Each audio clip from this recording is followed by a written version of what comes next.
I started with a piece of cherry wood, and I wanted to make a sign that my brother could put in front of his house with our last name on it.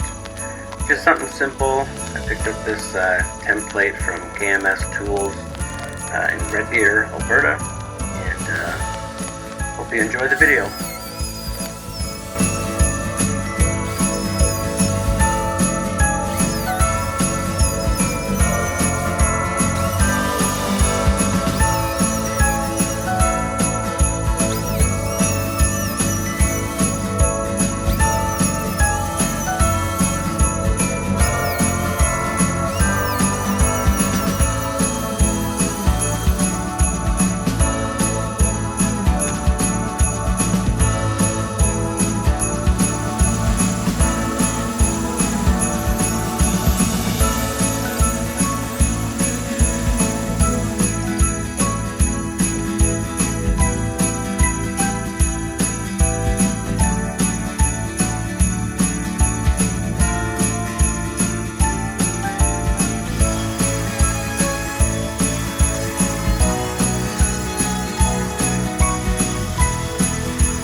Thanks for watching.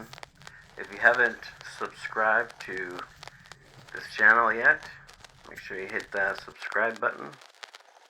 God bless.